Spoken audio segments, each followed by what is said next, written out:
Welcome to the Tailosive EV podcast, ladies and gentlemen. Today we have a very special episode because we decided to do something special and bring the entire EV channel audience on the show simultaneously. So thank you, Mike, for joining us today. Thank you very much. I'm happy to be here. Ouch. Mike is the Model Y owner representative. So, yes, we do have multiple Tesla owners on the EV podcast for the first time. You see what's This is happening, history. don't you, Drew? We're taking over the show. That's fair enough. That's fine. And it only took us 40 episodes to do that. But here we are. I never said we were a fast bunch. We're just a smart bunch. Yeah, we're working on Elon time. We're faster than we're faster than the Cybertruck delivery times. Ooh, Not bad, though. Did we want to talk about that? I'm gonna Is go that where we're cry starting? in the corner, guys. Are you worried about? I just want to note that I told you so. It's the great. I was right. I'm so humble. Quite frankly, the most humblest host on this show about tire blinds. I'm so accurate and great and also humble. But I'm also sad. As a person who's waiting, I am sad. Right there with you, Randy. For the record, Mike, when did you think the Cybertruck deliveries would first take place? I was expecting before the- 2022. I was definitely expecting around that time. So I like this guy. it is coming on time for my predictions. So I'm not really worried. And honestly, me and my wife are waiting for ours. Kind of like Randy, it's the same situation where I've got my painted vehicle where the wife gets the really cool unpainted truck that does amazing performance. Because I think we also pre-ordered one of the tri-motors. So looking forward to it, but 2022, I guess it's not too far. If I was to leave right now, the show would still make sense because he has the same intentions with the same it's. But he doesn't. He doesn't have I gotta your go. randiness. See you, Randy. All right? What is that supposed to be, Nick? Someone's screaming. So, Nick, you are worried about the Cybertruck then? Only on weekdays that are odd numbers, but otherwise, yes. Okay. Always worried On about time the o'clock. Is it an odd number day? Yeah, only This when is. it's half past a hair and a freckle, or a freckle past. What a does that hair, even or whatever the mean? expression is. Man, that Cybertruck getting delayed. Okay, I was a little sad because obviously I want it to come out sooner than later. But in the back of my mind, I'm like, thank you, Elon, for the extra 6 months to save money. Go get him. We're not exactly sure if it's a 6 month pushback. I even saw a lot of people commenting on my video that we shouldn't take that email as like word from Tesla because it's likely just some sales employees trying to reach a certain amount of sales quota, and they might not know more than we do. So there were a lot of people basically disagreeing with it, but I guess the reason I have my doubts now is because it's more than just the email saying early 2022. It's also like the fact that they're prioritizing Model Y production at Giga Texas, which Giga I'm a little Austin. confused by. Do you think that's a bad move, Mike, or do you think prioritizing Model Y is the smarter move as a Model Y owner yourself? Well, as a Model Y owner myself, I'm perfectly fine with mine. I don't need a new one. But honestly, I was kind of thinking the same way as you with like, hey, why not prioritize the new vehicle that needs less paint, maybe a little bit more simpler manufacturing methods? Well, I guess definitely because there's no paint. But Yeah, they could skip a whole huge stage of the process. Yeah. At Berlin, that's the hugest part of the facility is just the paint shop. yeah, that's what they started with, right? Maybe But- that's why, right? Maybe that's why.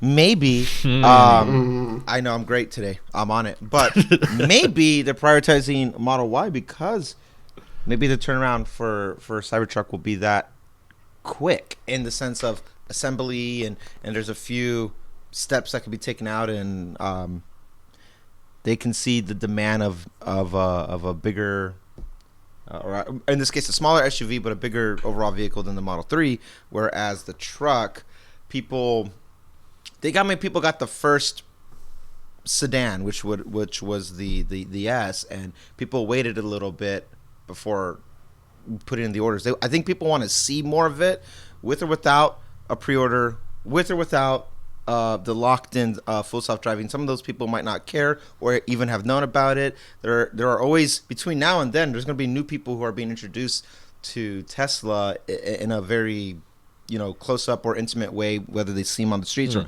know somebody. And so I feel if they are putting why in front of everything else now, it's because they might not be all that worried about the manufacturing part of Cybertruck to not be so far behind. Even though I had thought 2022 felt more realistic, in their mind, whenever they do mass rollout of it, it's not going to affect the actual the bulk of that first initial reservations and stuff like that. Especially if they're going to start with tri-motor first, instead of like a single motor and all that stuff. I think based off of you were saying, we were talking about it last week, Drew. I think they know something. I think they know something that we don't, and probably a few things. Yeah, well, just a little bit of things, but maybe the demand of the tri-motor wasn't as high, and that's why they're starting with it first. And because of it, they can afford to be like, we can wait just a little bit. It's only tens of thousands I'd say tens of thousands as opposed to hundreds of thousands for coming with the single motor or dual motor, something that they want the cheaper equivalent of it. Whereas Model Y, they're cranking it out like gumball machine at this point. So they want to speed up production. So that's my suspicions as to why the why is coming first. I think Elon was talking not long after they launched the Cybertruck that the majority of orders were tri and dual. Really? Oh. Yeah, that's why they prioritized them. Originally, the tri-motor wasn't going to come out. Well, now I'm just confused. Yeah. I think it's 23. Well, it might be because the Y is more like a traditional legacy auto car, right? It's got paint. It looks like a regular car. Yeah, it's kind of got a weird interior and weird door handles, but otherwise, it's very approachable to anyone. Like, even me and my wife, when we took our delivery, it's like, oh yeah, here's the door handle. You open it. Here's the steering wheel. It's not a huge, giant polygram or whatever it is that you're kind of just like, how do I get my mind around this? Where it's very simple. So I just want to say really quickly before we continue, it goes without noticing, I appreciate your shirt, Mike. I like it. Thank you. You dressed for the occasion, and I'm just upset that Drew didn't put on his Tesla shirt. He's asking to be phased out. Like you could see it anyway. Yeah. I'm ready. I'm like the OG Roadster. I'm not here anymore. You're just there. Oh, well. Well, like you're saying last week, it's not a bad emblem to put on the Cybertruck as well. It's very blocky, and it matches that style. Sense. So it makes sense. That's true. I'd put on my Cybertruck. That might work a little bit better. Yeah. I feel like Tesla's going to have they're going to have this down to a science, because they're working on how many Model Y factories now? Texas, all of them, Berlin, and Shanghai are all working on the Model Y. And those are the only ones that count. Now. So I say all the factories. Pretty much all of them. Yeah. That is kind of bizarre. How has been the Model Y for you, Mike? Has it had any new issues since we've last collabed, or? So, yeah, I guess the first time we collabed, I mentioned some of the tolerance issues. You could kind of see in that video, the tailgate was a little bit risen up from the body, almost looked like air intakes. And then when I got the replacement tailgate, because that's what Tesla recommended, they didn't say, oh, we're going to just rearrange it. They just replaced the whole entire thing.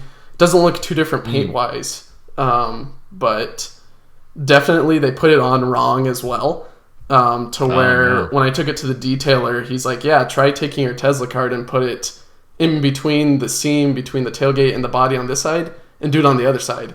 And I did. I'm like, you can't even fit the card on one side. It's impossible. While on the other side, you've got a whole bunch of play. So that's something that I have to get done with Tesla. I've tried to reach out multiple times. I guess they're busy. They're also having a big parts issue right now. Really? Emblems kind of like this, they can't even get to third-party people. And so it seems like they're struggling with that. But otherwise, the Y's been fine. I've been driving it to work, and it's been very stable, very fine. The acceleration is always fantastic. And the wife loves it. She enjoys it every single time she sits in it versus our Ram, where it's a little bit slower. So the Ram's getting replaced at 2022, you think? Possibly, yeah. We kind of want to keep it around for a little bit, just so that way we have a truck that we can kind of not really abuse, but at least like we're not too worried about getting scuffed up a bit. Versus the Cybertruck, I guess we could scuff it up and we could just buff it out and it'll be fine. Yeah. So I guess we're going to be doing a transition, kind of like with many families with an EV vehicle. You kind of keep around the gas car and then transition it out with the EV. True. I guess no one here has gone completely all electric yet. Everybody's got some kind of gas backup. Not for a lack of trying. Yeah. We're like Are you trying to get rid of it? I want to, but it kind of remains to see where we get stationed at next too. Right. So if we end up in a hypothetical, if we go overseas, yeah, by the time we come back, like that can go away, because the moment we have said the moment we take custody of the Cybertruck, we have no use for the Toyota anymore. Mostly because we wouldn't have space for it. And that was at the time of when, we weren't talking about moving. So just because we're moving, we don't know if we'll be in a place where we can afford more than a spot that has more than 2-car garage or something like that. So, I'm treating it like, well, we don't have space for it. And I'm okay with going all EV. I don't touch the Toyota, only to just move the tires. It sits in the garage. Like, I just move it just so it doesn't, get off balance by sitting too long. So, it's more of a hassle. I know it's cheaper when it comes to registration, but outside of that, there's no benefit of holding on to it. I'm not interested in it. It's not even a good daily beater car in the sense that if I go to the store and I go to IKEA to buy a rise and sit in whatever desk, it's not going to fit in that little compact thing. So yeah, it just kind of, we outgrew it. I want to get rid of it, but it's good to have a backup. I think we're more focused, and maybe Mike, you agree too, with being a household of I mean, Drew, you were even doing this. I bet if you weren't working from home, you'd still have the situation. But we're more focused on just having 2 vehicles regardless, and one is the fallback, just in case one that, you need to do something pretty quick. It's just having the convenience of 2 vehicles if we need to go somewhere. But I'd rather it be like an ATV or something, Hey, there you go. That'd I've now fun. made it a full year with one vehicle between my wife and I. How uncomfortable are you? Not at all. It's never been an issue. Then you're ready for a Tesla. I don't know what you're. Then let's do this. Get rid of that thing. At least this one will give you AC. Right. It still has AC. The Cybertruck.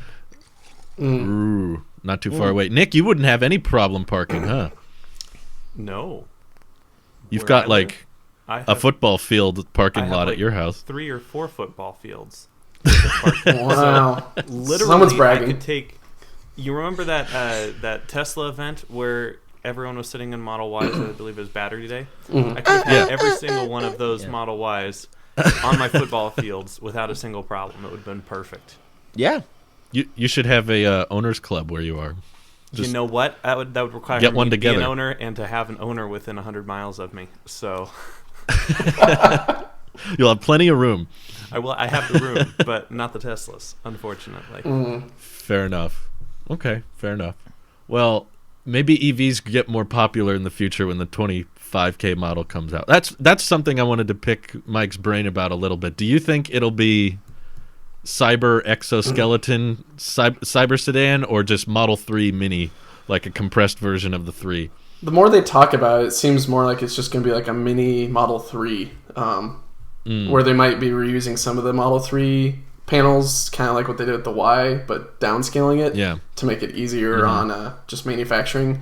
But yeah, I would love for it to be kind of like a DeLorean-esque cyber look, where it's maybe got 2 or 4 seats in it, maybe 2 or 4 doors, depends on what it is. It seems like, at least for Germany, they're going for the hatchback vibe, and you could either go 2 or 4 doors, or maybe you can go kind of like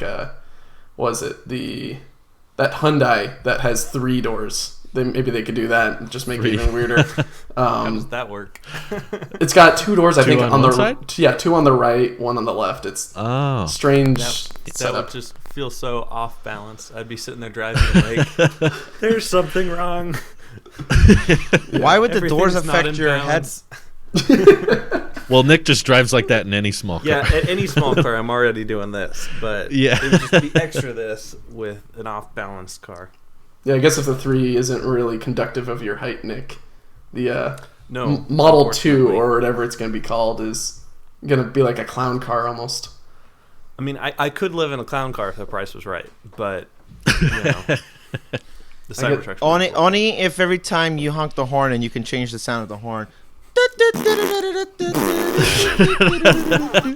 we need the fart horn, Right. Elon. Pretty much. Come on with clown What makeup. I don't know if Nick got to pitch in his idea on that last week. Which design style do you think they'll go with? When I think they'll go with, they'll probably go with the boring Model 2, Model 3 iteration where it's a hatchback. But that's not what you want. That's not what I want. No, I want the Cyber sedan so bad. I would.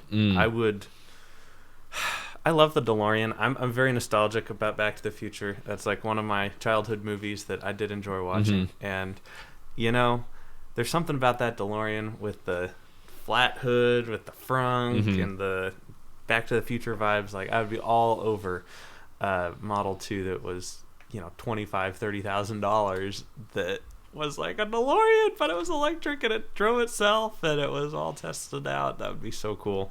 And obviously I would cut my hair to be like Doc Brown and I'd wear like a plutonium radiation suit and I'd always You have a jump bit out of a the car Doc Brown saying, vibe, I think. "Great Scott!" I don't know if to take that as a compliment, Drew. You'll have to elaborate on that there. It's not a compliment or a criticism. It's just Oh. an observation. It's just a statement. I see. Okay. Yeah. I could see it. You would cosplay pretty well. Great So Scott. I You guess have that Mike gets energy. to be Marty. Drew, you get to be Lorraine. No, you And- get to be. Why am I you Lorraine? you get to be Marty's dad. Is Randy Biff? Yeah, No, I think doesn't that make leaves sense. Randy as Biff. I mean, you almost have the Donald Trump impression. So Fly! Yeah. It's not too far off. McFly, thank McFly. Hello. Hello! I don't like. Can we talk about He could something nail else? it. I don't like this. Well, I was going to say, talking about cheap cars, there's that new one that unveiled recently. It's, Drew, you know the name of it. It's got 3 wheels and Aptera. Aptera. Yeah.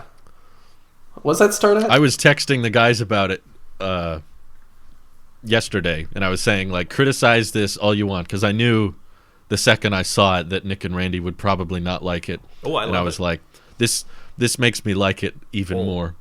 You love it, Nick? Dude, I love that thing. All right. Oh, I like it a little less now. Back in the day, dude, I love this idea. Back in the day, 2016, I was into Elio Motors. You can look them up. They had a little 3-wheeled I've heard of them. motorcycle car that had like a 3-cylinder engine or something. Got like 150 miles to the gallon. And I was like, it's Wow. that 2 people and front, like a fighter jet or whatever, front pilot and the passenger in the back. I was so into that car. It had 1 door and it had 1 little AC vent, and man, I love that little car. Obviously, I would have never fit in it, and I probably wouldn't fit in this Aptera motor car, but this is definitely the next iteration, and it has the Cybertruck's headlights. So what's not to love here? Like, come on. Okay. Well, it has the Model 3 interior, and Yes. I'm all about minimalistic designs, and I'm like, this is cool. I'm a smaller guy, so for me, I'm like, ooh, so much room in here. So Yeah. I think it's You cool. fit in And that. I would fit in it perfectly. That was made for me, and it's not matte, but it's a satin finish on the right there, so it's not glossy exterior. I like it. Yeah, I don't know. solar panels. So I like Dude. it. Yeah, what's their theory The with the solar solar thing panels? is amazing to me. Like, is it just sitting outside collecting charge, or... that is generally how Originally, solar panels so- work, Mike. Yeah. They don't work very well inside. I guess so. No, unless you have the sun inside your house, but then Get off the call, Nick. Yeah, That would be cool. That was ugly. Get off the call. you have bigger issues Turn than.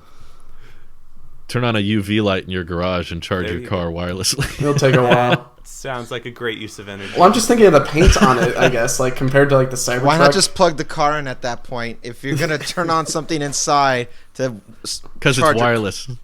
Wireless. Okay, so it's got I solar don't think panels. wireless means what you think it means. Yeah, the reason Aptera is interesting to me is they're not new, so they tried to come to market back in 2011, but they ran out of money, and from what I was reading, it wasn't like some big scandal and they got shut down. It was just like there was this promise of electric vehicle like business loans basically that were supposed to be issued, and they were gonna count on that for their funding, and then the loan didn't pull through, so they built the prototype and they got on the Jay Leno show, and they were actually back then working on a hybrid version that would also use gas, but since then they were liquidated. They were basically dead in 2011, but the co-founders and the CEO didn't give up, and they were trying to find new forms of funding, so they secured some more funding through private investors and crowdfunding in 2019, and they exceeded the goal they had on their crowdsourcing page and secured a few million in private funding. And after that, they're like, okay, we're back. We're going to invest this into improving the prototype. Now they're all electric, of course, no gas at all. And they improved the energy efficiency with it. And originally on the first Aptera, it was just the solar just powered the HVAC system. So basically, if you were parked in a parking lot, the HVAC system would automatically turn on and be exclusively powered through the solar panels to cool off the inside. And now they've gotten to the point where the energy efficiency is low enough and the solar has gotten more covered across the entire vehicle that they think they can hit like 40 miles of charge a day if it's sunny, which I think is really good. Is that like half the range? Who needs Wikipedia? That was amazing, Drew. All of you said 3 different things. I I have know. no clue It's which. the problem of having one too many guests. Randy. I'll get off. Sorry, Mike, what did you say? There's only room for one. Only room for one Tesla owner here, I guess. Okay, now I'm back. See, now I gotta defend. Let's get something straight. So the Model there, 3's Michael. here. All right, that's fine. Yeah, the Model 3. Let's get that's something all right. straight. I was the original. Everybody else just was a fancy form of flattery by imitation. Okay, Fair You're enough. not wrong. Okay. that's fine. Daddy's back. Jeez. For the solar panels, I guess my concern is like the paint just on the vehicle compared to like the Cybertruck. But I guess you're saying it's like 40 miles of range potentially. Is that like almost half of the range of the vehicle? Is it like 100 miles or? No. I think it was 1,000 The range miles, on the base model is 250 miles because of the extreme aerodynamics and how little the motor draws. It's a 100 kilowatt motor. And the maxed out model, which is around just under $50,000, has a 100 kilowatt hour battery pack, and they're saying it can hit 1,000 miles. Which I feel like is too good to be true, but when you look at what the tech of the company is basing off of and how they're hitting this extreme low energy consumption and how light the vehicle is, it's under 2,000 pounds. Yeah. So it seems plausible, like as crazy as the numbers sound. The idea of the other crazy thing about this company is the slightly mid-tier versions is like 400-mile range for under 30K. Which is just astounding to me. It's like amazingly good, to the point that I feel like they might not hit those numbers, but even if they're shooting for those numbers, it's really impressive. Like even if you subtract 50 miles from their range estimates, that's still really good. And where are they supposed to come out with these things? They're saying right now they want to accomplish the first few deliveries in 21, but not anything on extreme scale because they're very small. They're not a huge company, and they know this is a niche. They know this isn't going to be super duper popular compared to something like a Model 3 or a Model Y, because that's what most Americans are into. But they want to do like 10,000 units in 22 and then they want to hit. I think their website says they want to hit 40,000 units by 24. So it'd be a pretty small amount at first, but pretty impressive to me. Mm-hmm. Seems interesting to you, at least. Maybe a potential purchase at some point. Yeah, I don't know. I would like to see. I don't know if I would want to be the very, very first to get it, but I'm keeping my eye on them because they seem promising, and I like I know some people would probably look at them coming out in 2011 and not reaching it to market as like, oh, they don't have a great track record because they haven't delivered to customers. But what's more interesting to me is that they've come back, which to me is proof that like the founders and the chairman are not like, they don't take no for an answer. Like they don't give up, basically. Like they had their time and they were said to be dead. They were like, okay, company didn't work out, company's now dissolved. And they were like, no, I want to try again.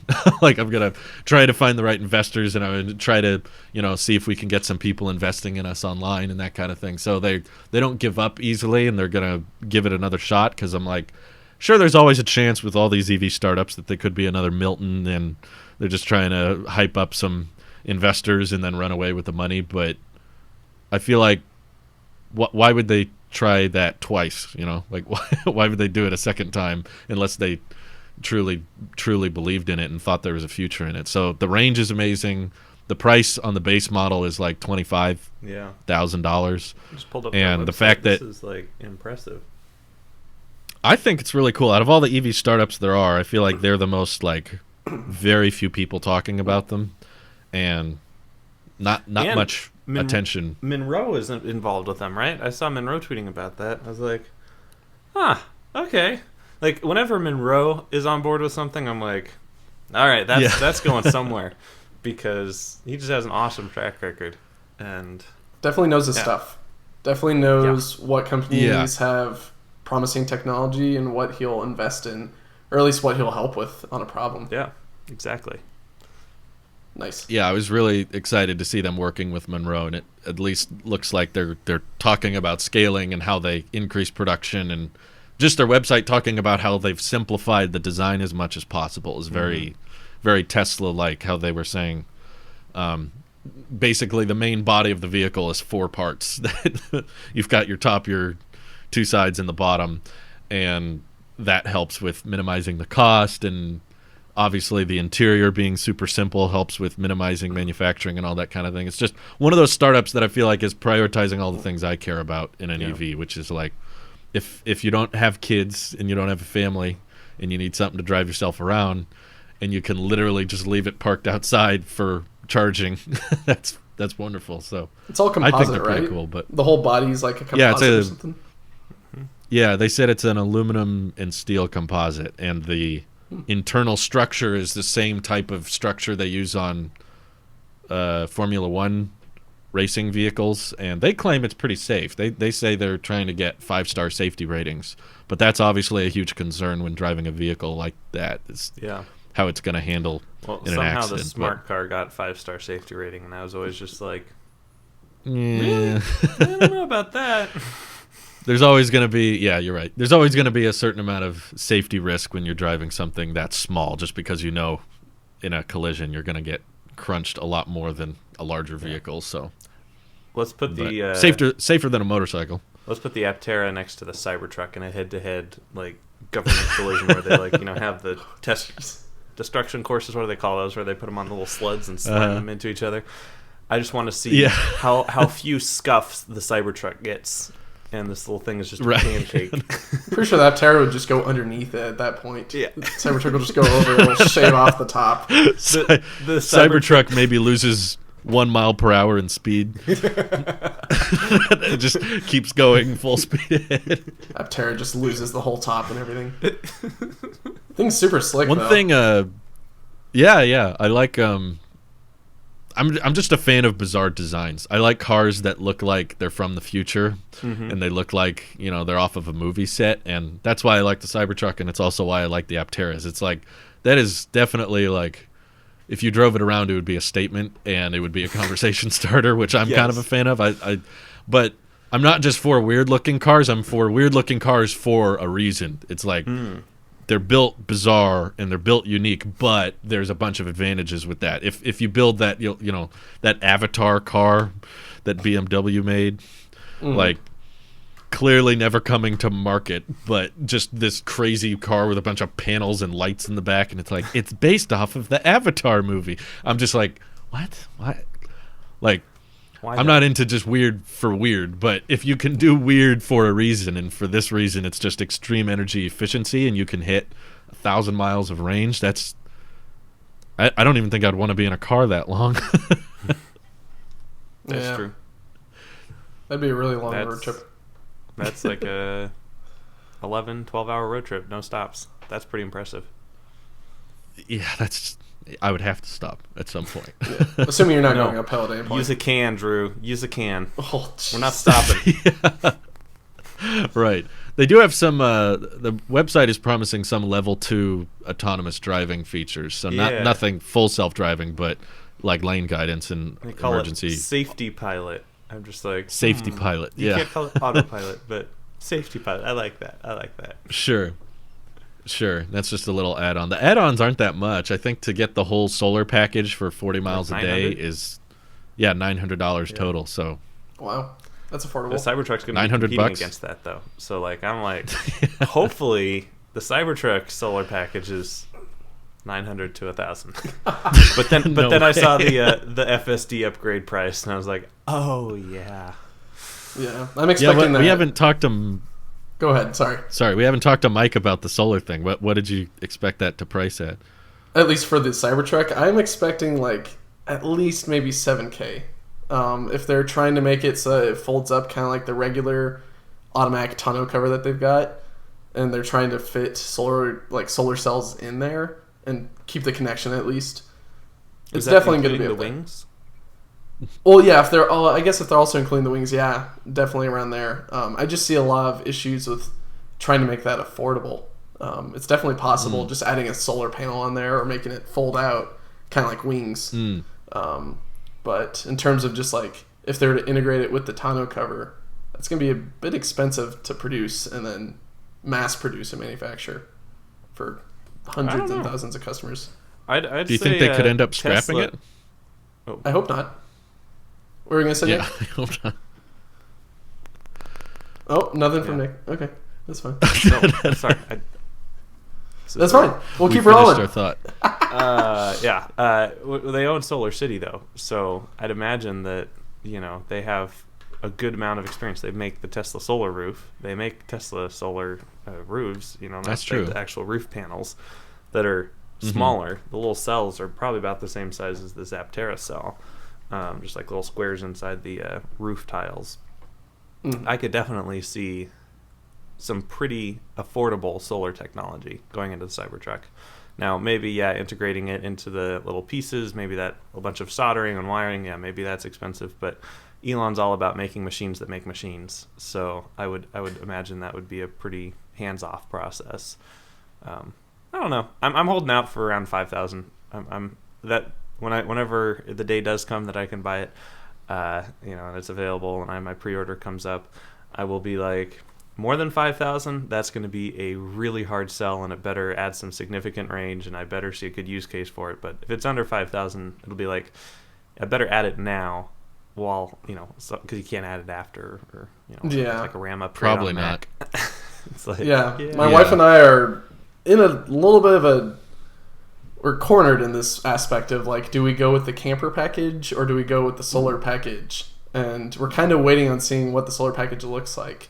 And then if it seems like we would definitely utilize it by parking the truck outside, which sounds crazy for like a 70,000 plus vehicle just to keep it outside, where we've got like sap and acorns in our driveway. It sounds crazy, but like if it's kind of a shady area. Yeah, a bit shady as well. So having it out there in the elements, but getting free power, it does sound nice. And especially if we want to do road trips and we just park it somewhere in a parking lot, it'll just get free charge. So it's definitely tempting. But the camper package also sounds great as well. So that way, if we want to go do something with the horses and go camping, we have a nice little area. We don't have to sit in the trailer or set up a tent outside. We could just sit in the bed and enjoy a nice little covered area. With your HVAC and the display, playing Netflix. Well, that'd be nice. Yeah. Now that's camping. Now this is camping. What do you think repairability? Like, I have about 3 or 4 times tried to do an EV video on Cybertruck repairability, but I keep falling down these Reddit rabbit holes of how it will be easy to work on because it's steel and you can weld it in and buff things out really easily, and other people saying no, it's going to be impossible because it's an exoskeleton, and if they put all of the structure of the vehicle onto the exoskeleton and something happens to it, then you have to basically replace the whole thing because it's a unibody, and what unibody really means. It's a big mess. So I'm curious if you had any thoughts on just what to do in the event of a I guess it would have to hit something pretty hard to be actually damaged, but not sure. Well, I'm not an expert engineer. I am a mechanical engineer, but I don't have that much experience. But in terms of repairability for this fantastic looking vehicle, I'm kind of in the middle with you, where I feel like it will be easier than a regular car. You're not going to be doing any of the paint matching, and it's not going to be as tough because they're going to be cranking them out at the factory, so you could easily probably get the parts. But in terms of like the exoskeleton, yeah, like if you've got I don't know, let's just say you back up into some tow truck, right, and it scrapes along the exoskeleton and then the rear door. So that was an oddly specific example there, Mike. Any personal story you want to share about that? Honestly, it was just perhaps one day you're just, sitting there and you back into a tow truck and, hit a puppy. I mean, just off the top of my head. Completely random. It was something that I have seen. Someone totally just backing up into a tow truck, and it was a gnarly gash. And so you'd have to definitely replace that door, which it doesn't seem too much of an issue. But the unibody, yeah, you'd have to either like bring in some extra material and weld it into there, and I don't know if like it's gonna look like patchwork, but I don't think it's gonna be too bad in repairability. I don't know. It's a wild card. I'd say that for my thoughts on repairability for the vehicle. So I guess short answer, I don't know. Okay. I think patchwork and using like different types of steel that don't really match the Cybertruck steel would just kind of give it more character to an extent. That's kind of where I'm at. Like, if my Cybertruck ever got into an accident, part of me, obviously if it still works or whatever, that getting it to work would be important. But if it still works, I'd just be like, it's a story. Trucks are not, in my mind, trucks are not the pretty boy cars, right? Right. We have dings and scratches and scuffs and, missing fenders and bumpers that get all smashed in. And there's a story to that. Yeah, I may or may not have caused some problems with a fender once when I was backing up a pickup truck in a trailer. That's a story, right? Yeah. Like, I think with the Cybertruck, it'll be a lot like an heirloom type thing, where it picks up these little dents and scuffs and stories, and you replace like a side panel, but you can see the weld marks out of it, and maybe you just throw a flux capacitor and a Mr. Fusion in the back and call it a day, and just go full patchwork on it. But I don't know. I'm not expecting my Cybertruck to be a pretty boy Cybertruck. Like, day 1 or 2, I'll be taking it out, getting it muddy, getting it, scuffed up. I mean, it happens. Would you ever wash it? It's been 2 years. Wintertime, probably. In the wintertime, probably, with all the road salt and stuff. But I wouldn't in the summertime. I don't care if it's dusty, but getting that like road salt stuff on it would not be good. How about you, Mike? You've been putting the coating on your Model Y and taking good care of the paint and everything. Would you kind of baby the Cybertruck the same way, or would you kind of let it collect dings and gashes? That's definitely the question, because I'm paying, because my wife wants the tri-motor kind of like Randy's does. It's like, I'm paying a lot of money for this thing. So you want to keep it clean, you want to keep it looking pretty. But at the same time, it's a stainless steel vehicle that I think its only worry is salt water, right? Or just long exposure to water. Well, yeah. So Rust. you don't really have to worry about rust too much since it's stainless steel. So I'd say, I don't know, yeah, maybe not monthly, maybe bi-monthly. I'd probably wash it. It wouldn't be the biggest priority. I'm not talking about like a wax or anything. I'm just like hose it down on the driveway. Yeah. Same. I agree. Yeah. With the Y, it's a little bit more attention, especially with the coating on it. You have to, I think, wash it monthly, and you have to use like this special soap, or it's recommended that you use this special soap and you wash it monthly. So that way you keep it looking good for as long as possible. And does your Model Y have a name, Mike? Because it's sounding like it's a child or a pet. I mean, basically at this point, yeah. I mean, I think we named it Jarvis. I think you can maybe find that in some of the videos that Drew's put on Taylors of EV's YouTube. Jarvis. So it's called Jarvis, and we have a name in mind for the Cybertruck. I don't think I'll reveal it now, but okay. We need to have We'll a save gender it then. reveal party for your Cybertruck after you get it. Please no explosives. Please no more explosives. California's burned enough here. What type of explosive gender reveal can we have for the Cybertruck? It's just gray Starship. powder. There you go. Starship gender It's reveal. steel. I want my Cybertruck made out of a starship that exploded. That's what I want. That'd be cool. I don't know if we talked about this on the podcast, but just curious, were either of you surprised by the Badger news at all? No. I was expecting that thing to go immediately. Or is that kind of inevitable? It was inevitable. I agree. It was. Yeah. It wasn't gonna last. All their cards were based on someone coming and saying, yes, we'll build it. We'll pay all the money. We'll put in all our resources and time and technology.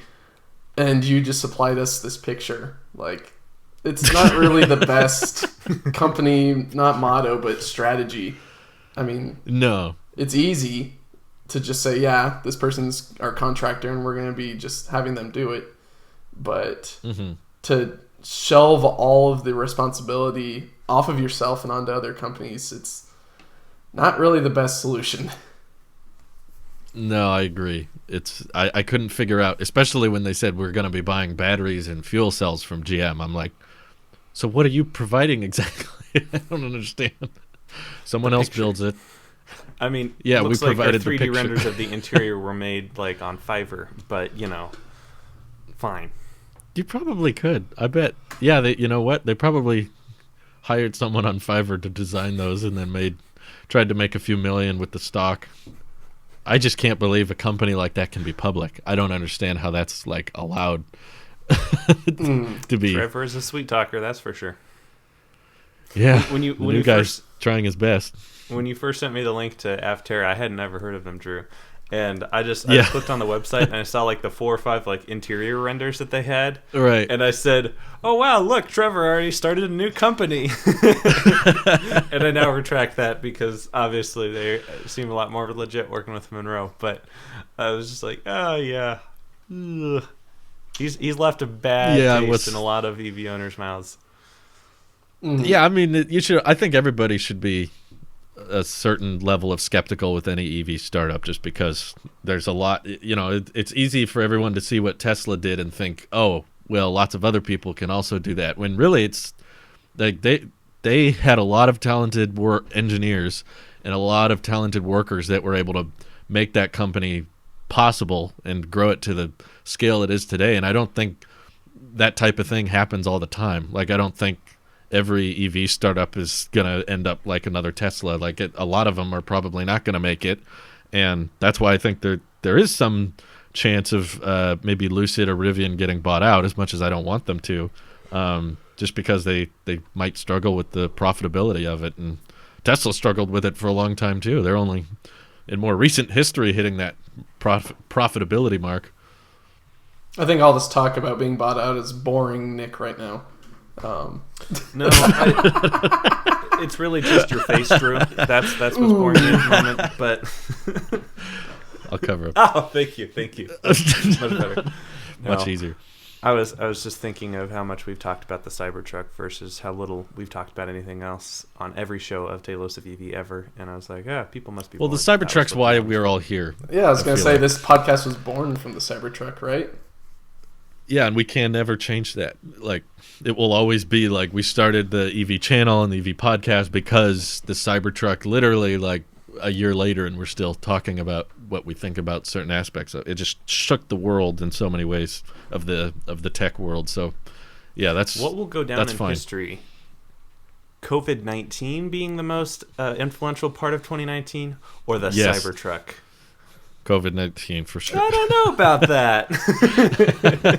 Well, I feel like the I pandemic is more associated with 2020 since it's mostly affected the world in that True. regard. It's called COVID-19 though, so Yeah. 2020. But I is just think getting a bad when you think of the Model 3 coming to the world, you usually think 2017, not 16, Yeah. because that's when the first deliveries began. So with Cybertruck, you'll probably think back as when it hit the market in 22, not when they unveiled it in 19. Although the unveiling was pretty memorable, probably more so than the Model 3 unveil because of the durability demo. But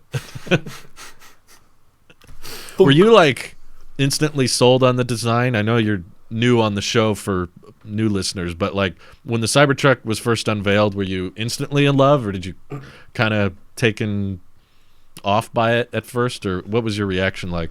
So the thing was, I didn't get to watch it live. I was actually doing some. Oh, I know, yeah. I was. I Get had. him off the show, Drew. Off the show.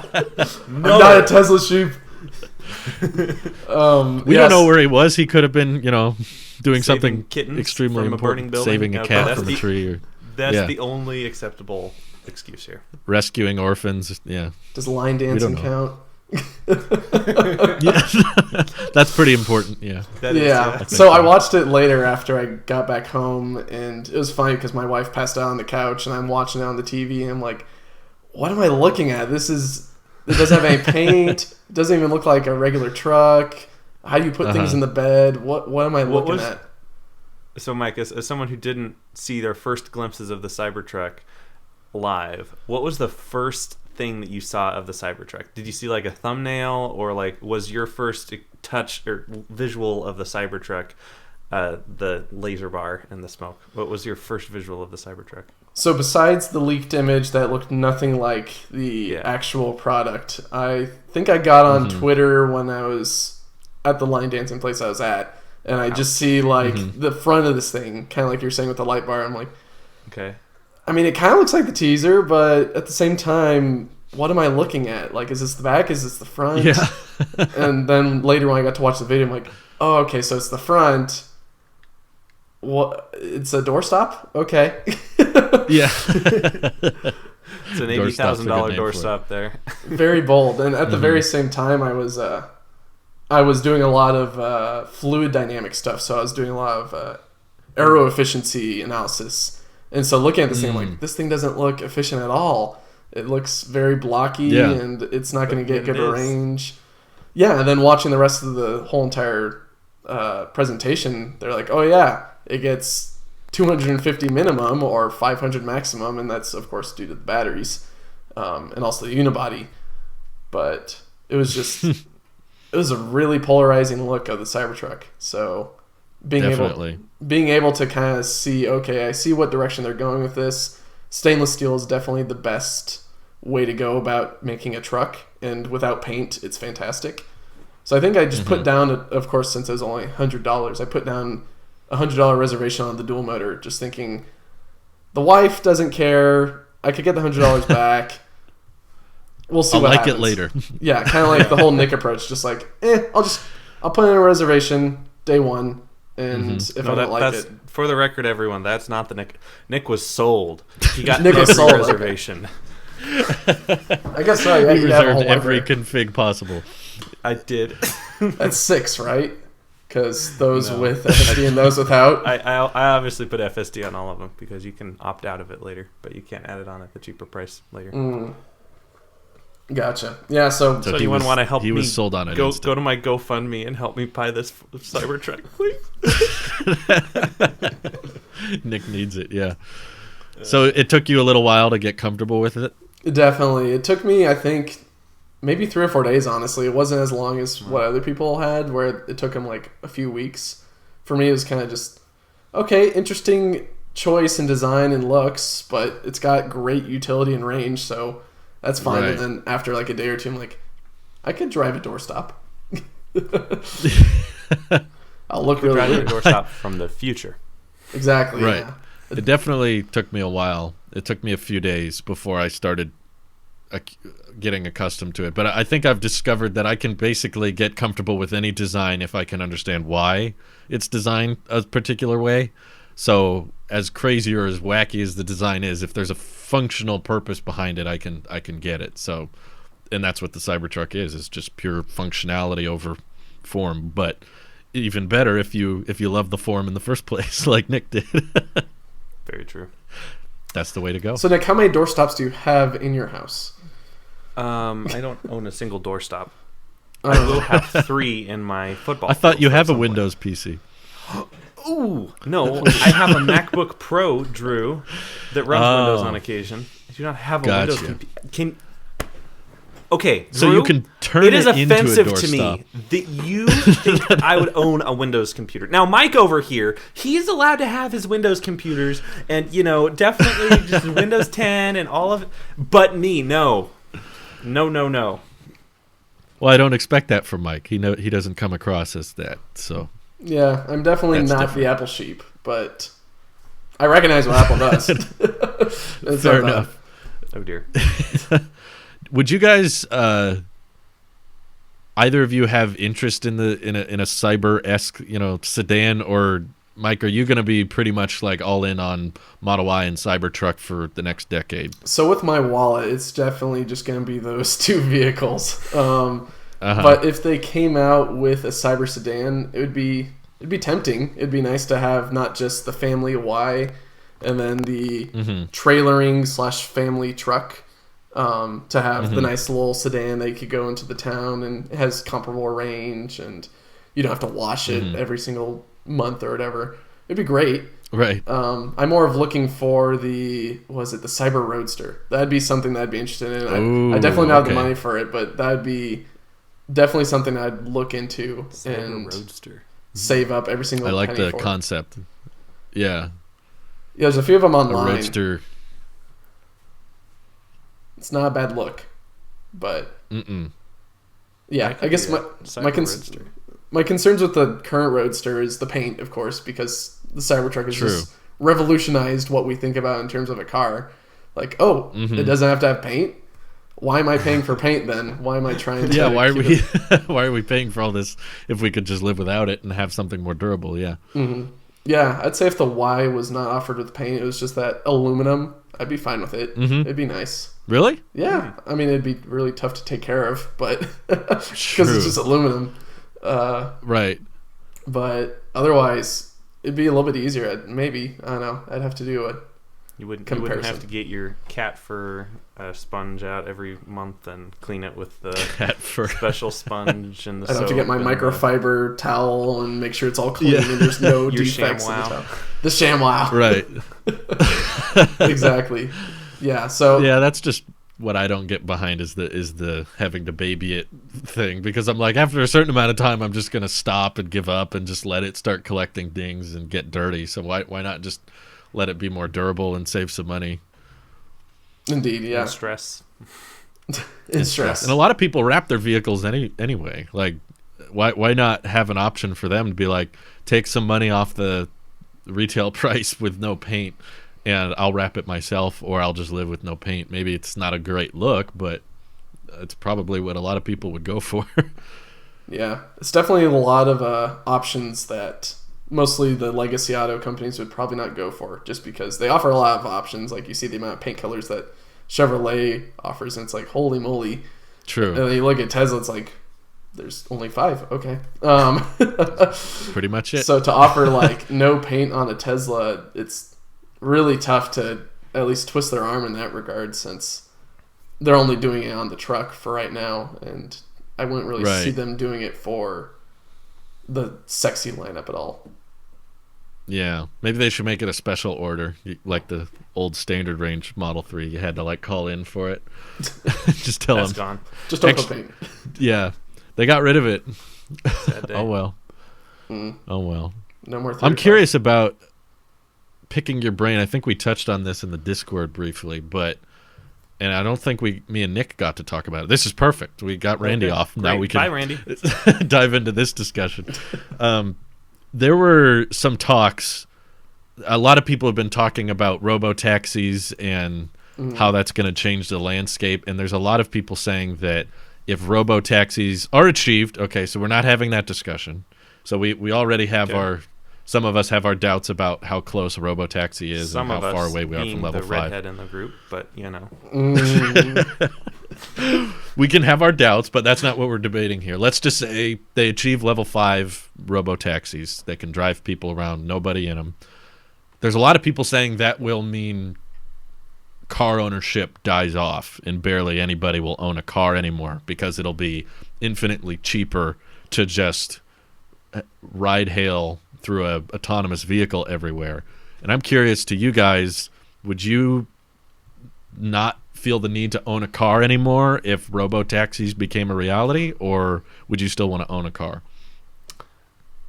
Oh, wow. So I think it's inevitable that most people are going to decide they don't want to own a car, because just look at basically everything else in life. A car is basically the one thing that most people still own. You know, some people rent cars and some people, rent houses, and some people still lease cars. But for the most part, most people own their cars, just like for the most part, most people own their houses. I think they want to get humanity to the point where they don't own anything, right? You know, people not owning anything. You know, you rent your phone, you rent your Tesla, you rent your house. You know, just all monthly payments, all just taking money straight out of your bank account. And I don't like that at all. I don't like that perspective. I want to own what I own. I own my technology outright. I own my car outright. It's not a fancy car, but you know, I own it. And that's the mentality that I'm kind of worried about us switching to when this robo-taxi comes. And it's going to be super convenient. It's going to be cheaper and more convenient than an Uber. I grant you that. But, you know, at least for me, I'm not in a city at all. Like, I'm in the middle of nowhere. And the idea of having to wait 30 minutes for the robo-taxi to come drive from the city to my house to come pick me up, then take me back to the city, that sounds so inefficient. And it might work for urban city dwellers, but I think even then, ownership is... We're kind of already there. yeah, true. I knew quite a few, you know, going through college or whatever, people who didn't own cars, and they did like a car-to-go and like Ubers and stuff. And I'm just like, man, I don't know how you... Like, at least I own my car outright, so like if everything falls apart in my life, like, I'm not living on the street, I'm living in my car, right? And that's like miles better, because there's heating and air conditioning in my car, right? And just like not owning that physical portable asset that you can pick up and take wherever. You know, if the getting gets bad in the city, you can pick up and get somewhere else. If you get a different job somewhere, you can pick up and move real quickly and be agile. You know, if an emergency comes up and you got to go get somewhere, you don't have to be dependent on something else. And I think that's, if anything, what quarantine has taught me is that like being self-sufficient is better than not in most circumstances, because, you know, I was not a fan of stocking up on groceries until, you know, we didn't have any groceries or toilet paper in the store. And I was suddenly thankful that, you know, we had groceries and toilet paper here. And there's an amount of dependency on the rest of society that not owning a vehicle comes with, and I wouldn't be comfortable doing that. Now, I would love to own a fleet of robo-taxis, because that sounds like passive income to me, but I want to own something, not rent it. Gotcha. How about you, Mike? Yeah, I'm definitely in the same or not really the same situation as Nick. I'm kind of on the outskirts of town in the mountains, and so it'd take a bit for a robo-taxi to get from the nearest town or city to me and back. And because my wife and I own horses, it would be impossible to not own a vehicle. We would need to have a vehicle come with a trailer. It'd have to be a Cybertruck if it's a Tesla robotaxi, and then load up the horses on this trailer that either has been used multiple times or I don't know. I don't know whatever I guess the status of the trailer, how much it's been used, and if it's reliable or not. So there's a nice security with owning our own truck, having our own trailer, knowing the reliability of it. And then if there's a fire, in which California is very famous for these fires now every single summer, it's very comfortable to be able to just have the truck pulled up and ready to go with the trailer on the back. And then the first sign of fire, just get the horses on the trailer and go. We don't have to wait for 15 minutes to 30 minutes just to get someone out here so we could get the horses out, or even sacrifice the Y and have to walk the horses out because the Y can't really tow a trailer that is that heavy. Just use the summon feature. Just use the summon feature, just have it follow. It only goes for so far, actually. You can't do it. Yeah, it only goes, I forget for how far, but enough to where like it'll just stop and then you have to re-summon again, so you're just walking at a snail's pace almost. Wow. I don't think you can summon it on the road either, so kind of stuck there. The Y is going to burn that out. Needs to be like a, during Hurricane Harvey or whatever, Tesla unlocked unlimited supercharging, the extra range on horses. Right. That needs to be like something like when there's a forest fire, just all of the Teslas can infinitely summon. Right. I hope so. Infinite summon. Yeah, I don't know. I think people want to own their own vehicles not just for financial reasons. I think that's like part of car ownership, but I don't think just if you could robo-taxi everywhere for cheaper, that would instantly make it stupid to own a car. Like, I think a lot of people want something that they can call their own, and be like, I can use it the way I want it to, because that if people are using the same, 10, 12 different people are using the same robo-taxi every day, it's probably going to take a little bit of a beating on the inside, and there's going to be some people that are messy with it and some people that aren't messy with it, and you're going to, by the time you get it, think of like a public bus or something, like when something gets a lot of frequent use by the public, you just don't you don't enjoy the drive as much as something that you can call your own and you can wrap it or you can style it the way you like it, and that it's in your garage and you're charging the battery the way you want to, and I know that in the long term it might be more expensive to own the car outright than just using a ride-hailing service, but the convenience of knowing you can get in that car and leave whenever you're ready is probably, I think, going to prevent a lot of people from dropping car ownership just because robo-taxis exist. I agree with you that in heavily populated places where like parking your car costs money, which is a thing in a lot of cities, I would definitely get the appeal of like, yeah, maybe let's not own a car, just hail a taxi when we need it. But I feel like that's not most of the country, at least. I feel like a lot of the country has the room for their own parking or more rural areas like we are. We're all kind of bad examples for living in the highly populated areas. We're all in rural areas, and I guess my follow-up question would be: is there a time limit that would change your mind into being more comfortable with it? Like if you knew that any robo-taxi is always going to be 5 to 10 minutes away versus 30, would that change your mind, or would it still, because it's a public access thing and lots of people using it, you'd still want to own it yourself? Probably the latter.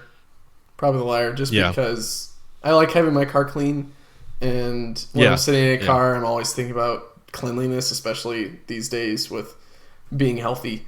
And so having to sit in a car that's been sat in for so many hours or days without being cleaned and not knowing the condition of the car, and who was in there last and what they were doing in there last, and I take great pride in having my own vehicle, and kind of like Nick, having my own ownership. All else fails, if we lose the house, we lose all the property and all the possessions. At least we have the car.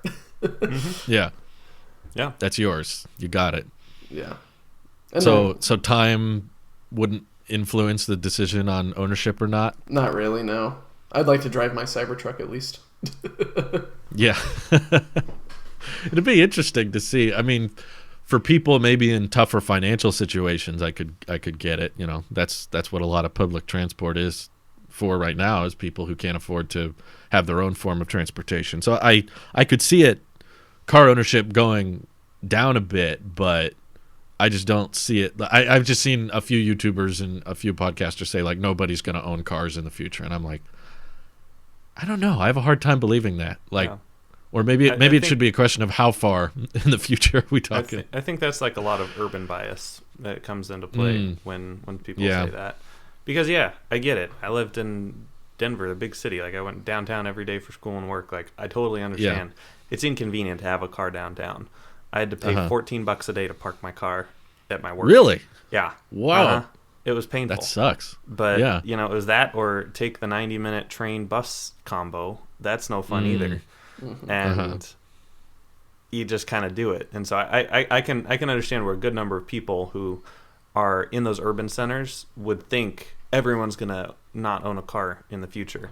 And they just, I think that most of them don't realize, out here, I just went on a little pleasure drive this morning. I got up a little early and I was like, I just want to drive around. And I drove around for about 30 minutes in my little gas car around the country. And I was just, I know, right? Killing the environment off as I drove around in the blue skies and green hills of my lovely state.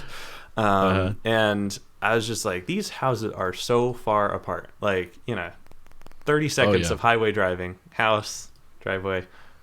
It was just so far apart. I'm like, a lot of people just probably don't understand that, that people in this country live so far apart from everyone else, and we need to be more independent. Like, we need to have our own cars. That's why, there's a saying that one of our neighbors always says. They bought a drone recently, and I was like, you don't want to buy a drone, you can just borrow mine. And she's like, well, we're going to use it to check the cows every morning, so at some point you just got to own it. And I was like, that's a good point. If you're gonna need something repeatedly, like a car, you use a car pretty frequently, a lot of times it just makes sense to own it. Or spontaneously. Yeah, more spontaneously, true. Yeah. And you don't plan it. So if you run into a situation where you're like, oh, there's a lot of people using the fleet right now, the nearest robo-taxi's 40 minutes away, I got to wait 40 minutes before I can even leave the house. And some people probably could live like that, but I don't think it's going to be everybody. I think, and there's also a lot of rural America. Like, I think it's easy to misunderstand that, like, most people live in cities, but there's just a few people that live out in the woods. But in reality, if you add together the population of like the top 10 most populated cities, and it's barely hitting 20% of the population of the country. So there's a lot of scattered out people across, even just California, one of the most populated states. There's still a lot of places here that are really spread out and far apart from each other. And those markets, I'm just like, maybe I just can't wrap my brain around the concept of cars being that plentiful, driving around waiting for people to hail them, to the point that if you're in a lower population bubble and too many people need to ride hail at the same time, they just get overwhelmed. And can you imagine like after a football game or whatever? Like, oh yeah, seriously, just the lines of hundreds of people, thousands of people trying to get on the, like, Ubers even have surcharge rates during that time. Yep. Where it's very expensive to get an Uber out of a or into or out of a football or baseball game. You just brought up a really good point though. Like, the surge pricing thing is at the tip of with a few lines of code, Tesla can easily change the rate of robo-taxi after the fact. I think Autonomy Day said that, like, they wanted to get it down to like 18 cents a mile. But if, like you said, during rush hour, during a busy time or after a football game, they can up it to 25 cents. Like, it's a variable cost. It's not a for sure cost. Whereas if you buy your car and own it outright, it's a bit more of a certainty of that's how much the car costs. It's mine now. I have it. And sure, I guess electricity rates might change a little bit, but I don't think I don't know. I think people might like that financial stability of just knowing that you're not going to be like, oh, now I need to get home, but it's going to cost twice as much as it took to got here. or like you go early to your football game and you go have lunch at a restaurant or whatever with a friend, and then you go to the game and you pay normal rates on your way in, expecting to pay slightly normal rates to get out, and you look at your phone, it's 8 times the normal price, and you're like, $150? What the heck? That happened. They could to my make that friends. happen really easily. Yeah, no, it happened all the time with Ubers. They just, Uh-huh. straggle in whenever, and then when they all left at the same time, they're like, "Well, that's not cheap." Yeah. So we have to address the original question now, the age-old question that everybody asks every time since this is Mike's first episode. How far off do you think we are from level 5 autonomy? Ooh. Yeah. And you bought full self-driving, right? Yeah, I got full self-driving. I use it every day going Nice. to work, and it's the most amazing thing because a lot of it is highway, and so I just turn Sure. it on and I'm going, and I can just enjoy the drive. For level 5 autonomy, we're getting close, or at least to at least level 4, or at least we're on the cusp of it with stopping at stoplights and stop signs and being able to handle some of these edge cases of roundabouts and other things like that with pedestrians walking around. I don't know. I guess, the year's 2020. Maybe, I'd say maybe like 5 to 8 years from now. Ooh, wow. Okay. Interesting. You're a little bit lower than earlier than when I was guessing. Nick, what's your timeline guess? I forgot. I forgot to, so I might have to come up with a new one. Have you been keeping up with any of these FSD beta videos? Oh, I watched those with I put my blanket over my head so I get the full OLED experience, and I've turned the HDR and the brightness all the way up. I watch them a lot too. And I watch it. I love it. Dirty Tesla is my favorite channel for that stuff. He does a really good job, and he's driving through the snow too. So yeah, Jeez. that and the Giga Austin updates. I'm sitting there with the drone footage, like Yep. look at that, that's a new Me dump too. truck. I watch it every day. I watch it. Yep. So when do you think? I How don't far know. away are we? I'm getting more pessimistic about this whole thing. Really? I thought the betas would make you more optimistic. As I get older and wiser, I realize that there are things that my youth thought were easy, and now they are very complex. Yeah. Just even like things that seem simple. I think we've kind of been isolated. We don't make anything as a society. I don't make anything. But there's a lot of complexity that we kind of take for granted. Like, smartphone, there's obviously layers and layers and layers and layers and layers and layers of complexity there between software and hardware and silicon and development and all that fun stuff. I think it's kind of a similar layer cake of complexity with the full self-driving whenever that gets to level 5. We'll probably be at 99.9% of cases within 5 to 8 years. Is that what you said, Mike? Yeah. Yeah. 5 to 8. I think that's pretty fair, but that'll only be like level 4.5 because if we're talking about no steering wheels in cars, 20 years minimum, at least. Really? Like Wow. unless like Tesla with their new computer power just stumbles upon the singularity next week or something, but I don't know. You think it's a few decades rewrite before? or something? Maybe a I'd 5D say, yeah. rewrite might come around. 5D. What is the fifth dimension? That is the question. There's a lot of dimensions. You're a mechanical engineer, don't you know? Well, You the should fourth know this. dimension can be interpreted as time, but usually in mathematics, you can just interpret it as another layer that you're uncovering, almost like a tesseract. We got into an argument about this when we visited, huh? So Or was what it about an the argument? 8th dimension? the 8th dimension. I can't describe the 8th dimension. Mathematically, I can, but definitely not. Imagine 9 colors that you've never perceived before. There's a layer to those colors. Yeah, that's one. And each one of those are exponentially more complicated. There's a hue and shade to each of those colors that if you dive in, then there's another set of colors that you've never perceived. I just remember we were staying up really late at night when we visited, and we were talking about the 4th dimension. Do you remember that? Yeah. No, I don't, Okay. actually. Thanks for... I have a vague memory. I don't remember that. It was a while ago, and there may have been drinking involved, but there was a 4th dimension discussion, I remember, and I kept calling it time, and you said that it could be preserved as another layer of measurement, so I'm trying to remember what it was. Yeah, definitely. I mean, mathematically, it doesn't matter what you call it. I mean, you could call it space, another form of space, which is a little bit tough for us 3D humans, I guess, as we perceive the world. That's what we're used to. Yeah. So going to the 4th dimension, yeah, easy to say time. but it depends on, I guess, your frame of reference and what you want to call it. But so back anyways, to FSD. Yeah, back to take FSD. A fourth dimension of time to get the 2 decades to get it to level 5. I don't think we're getting deep enough on this podcast. Let's talk about Neuralink. No, back to FSD. Yeah, I think 2 decades minimum. So early 2040s is the full no steering wheel. And there might be a few prototypes and stuff that we're going to see, but like full mass market, no steering wheel cars, 2 decades away easily.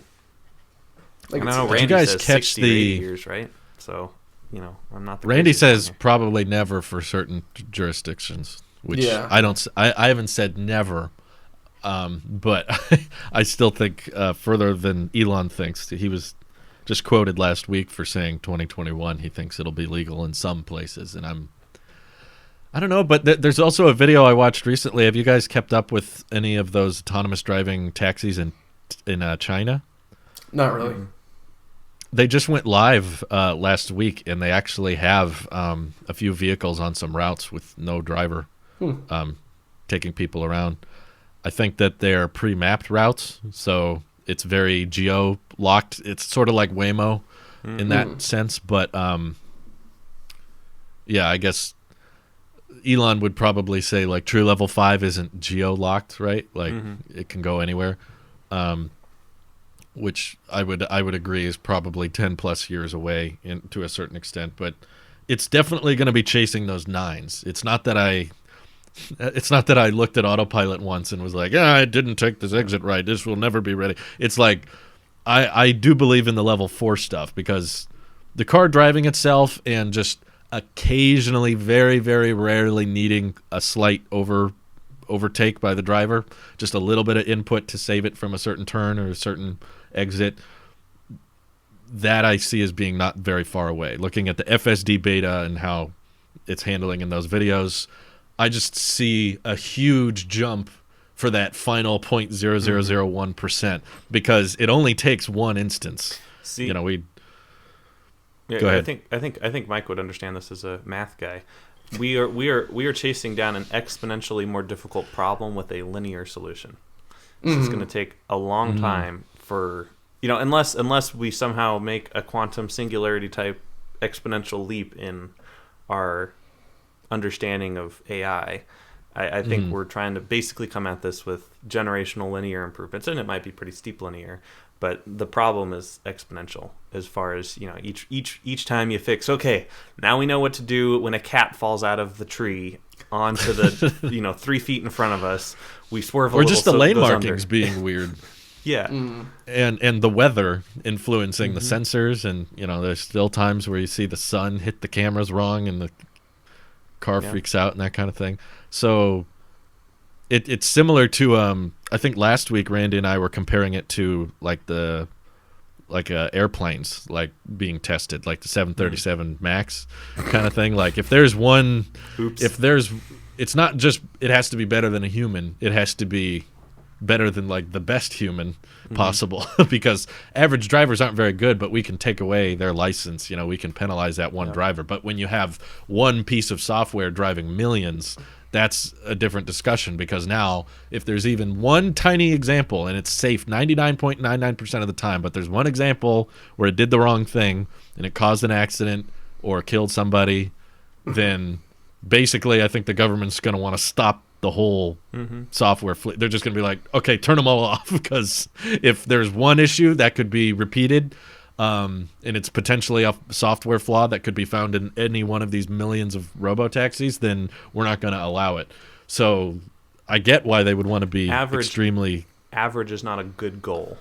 No. Yeah, and it's going to be the tough part about the whole entire fleet, is that it's not just going to be like, oh, this is the city, this is where only robo-taxis live. You're going to have people coming from rural and urban areas all around coming in. So it's not going to be all just Tesla taxis that know how to behave around each other. It's going to be some random dude from the hills who comes in with his old beater truck and he's driving like a bat out of hell.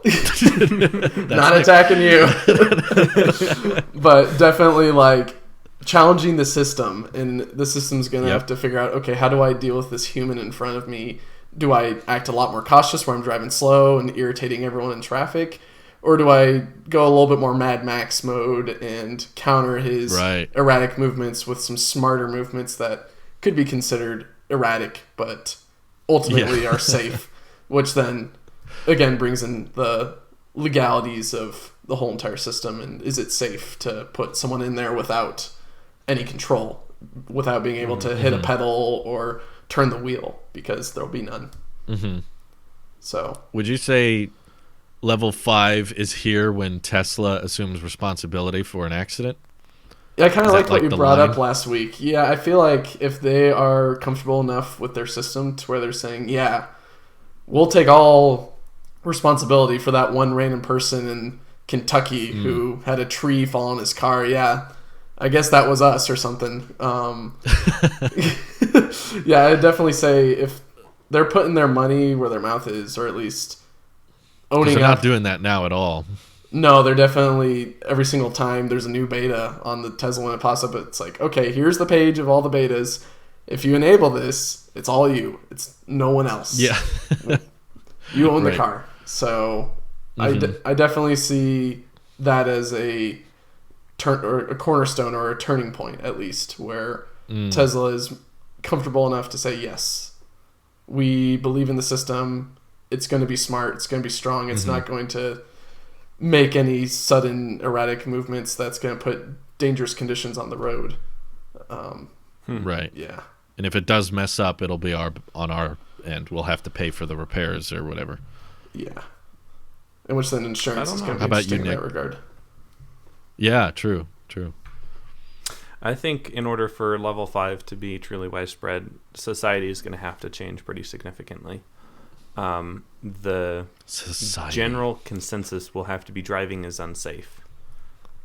And I think most people know that it's unsafe, but they don't realize how unsafe it is. Like 1 in 600 people die from a car. Like out of all the deaths in the world, 1 out of 600 of them are from an automobile-related accident. That's one of the highest death statistics out there. As far as like daily, everyday things, obviously, the flu. You've sold me on common cold. Driving is dangerous. Done. It's more dangerous than everything else. Pretty much, it's the most dangerous daily thing we do. Yeah. Yep. That and shaking hands these days. But I think just in that same respect, how we didn't realize how many germs were swapped shaking hands. We knew there's some risk, but we didn't know how much risk or whatever. And now we're all hyper aware of all of the risk involved with everything. I think there's going to have to be a similar shift in everyone's minds in the way we drive. It'll just like shaking hands and not wearing a mask and meeting up with lots of people right now is considered unsafe or unhealthy. There has to be that same kind of stigma against manual driving cars that use a steering wheel in order for the general population to be okay with that kind of loss of control, I guess. Because right now, cars are pretty much, they do whatever the owner says, I mean, I guess Tesla has a little bit of lane keeping stuff, so they'll kind of nudge you back in the lane, but like the auto brake or the auto brake. Yeah, and the cars are getting a little smarter, but like my car, I could tell the car to do whatever I want it to do. And that's in one moment is very empowering and freeing for me as an individual, but in the other moment as a society, if I'm a whack job for some reason and I want to go run into a crowd, I can do that, right? And it's or you're drunk or any that happens all the time. Incapacitation. Yeah.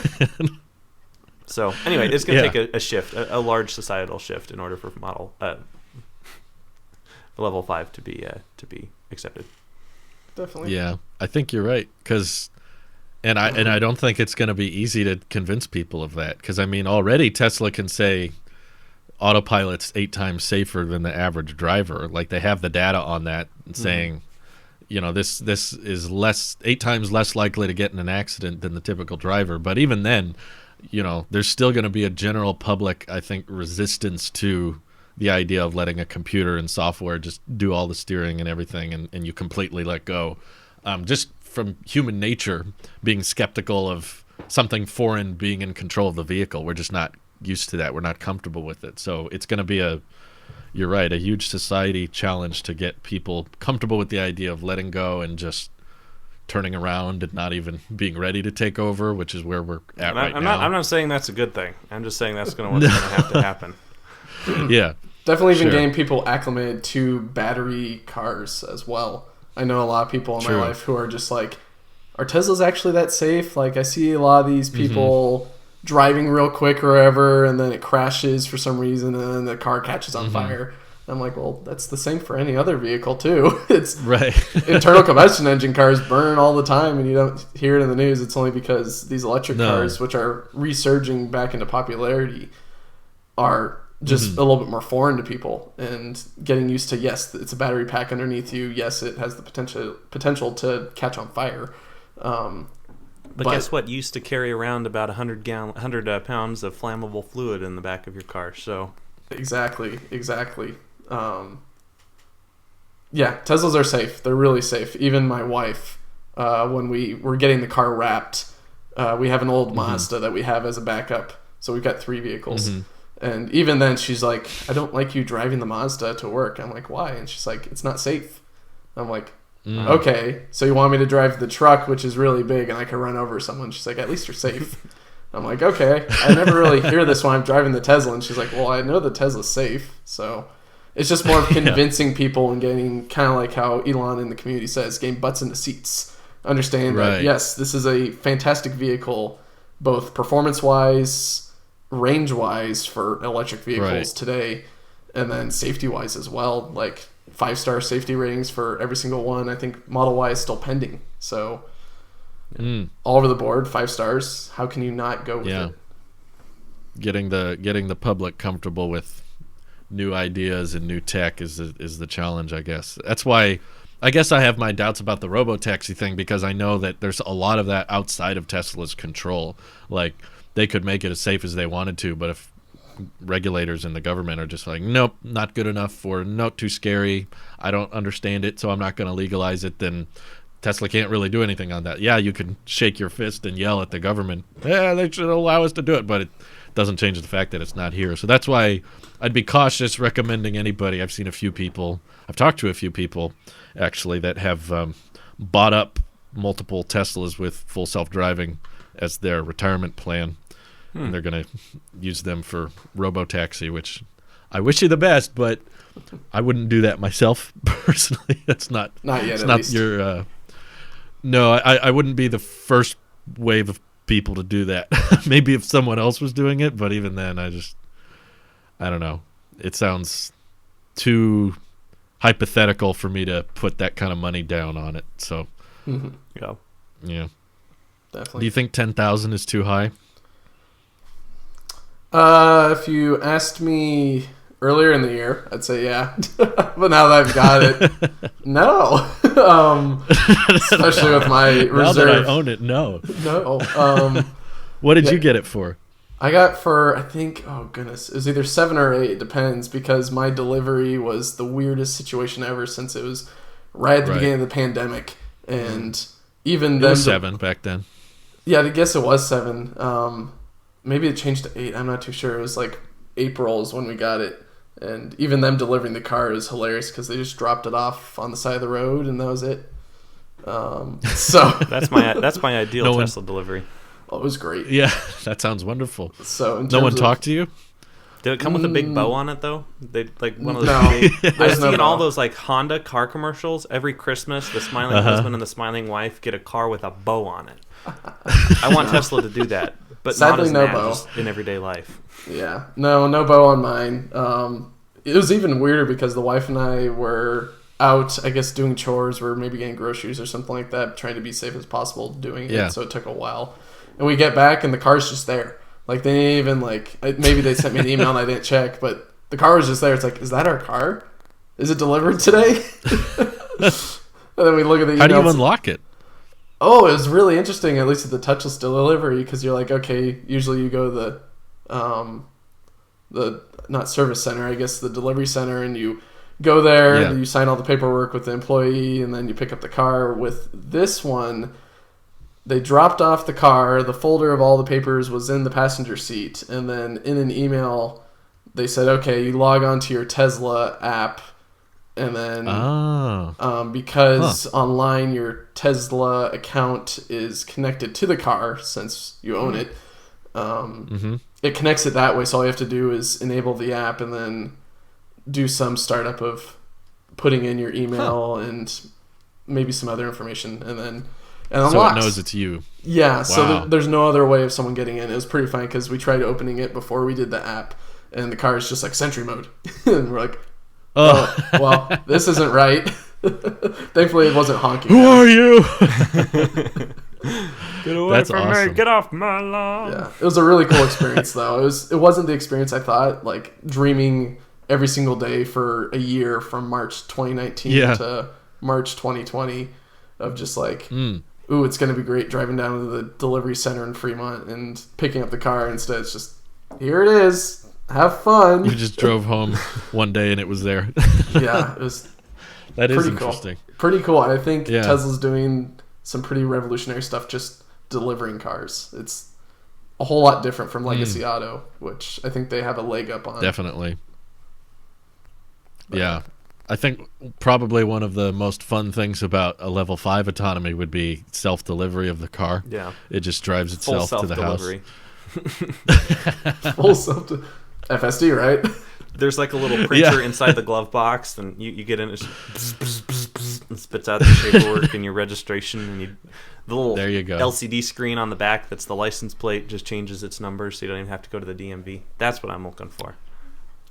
They won't even need delivery centers in the future. No. It just In comes the straight out of the future, we won't factory even and need drives away. cars, because we're all going to be on Yeah. Mars because Earth is crashing and burning. Ooh. Where do you think the first Cybertruck No, that facility would is be going to cool, be though. on Mars then? When will the first Cybertruck facility be on Mars? Pretty soon after the first, because I mean, the ranking of important things for humanity to do: 1, get to Mars; 2, find fuel, food, and water; 3, build a Cybertruck factory. Well, they'll probably have it down to a science by then Yeah, on how to. They're going to It'll make a literally be factory that science. makes factories. They're going to Or maybe scale that's- production of gigafactories that come out on fleets, and they just need a giant square foot of land to plop them down on. maybe that's what the AI is going to do. The singularity is going to be Yes. just focused on turning the entire universe into Cybertrucks. It's like a whole paperclip game. I'm not against that. No, me neither. Just total It's all sci-fi polygons. terror- Everything. Polygons. turning all The planets polygon into- future. It's like Ultron. The instead of singularity. Tesla. Just like, I see a world Yeah. of polygons. We can't have anything rounded. Everything must be square. Everything must be sharp. Yeah. I could see Nice. it happening. Fair enough. Well, do we have anything That's we probably want to more close likely on? than having FSD level 5 come out in the next Oh, decade. sure. Definitely. Fair enough. Looking forward to that. Any closing thoughts, gentlemen? Thanks for having me on the podcast. I appreciate Yeah, it. Mike, Hey, sure. Mike, you are a decent Randy replacement. Yeah. I'm glad that I'm decent, at least. There's a vacant spot for a Tesla owner on the EV podcast. Well, Since Randy's too good for us. I'd love to come back. Definitely talk more about Thank you. Cybertruck and all the rest of the sexy lineup, whether Model 2 or Model 4 is coming out soon. Love to come back.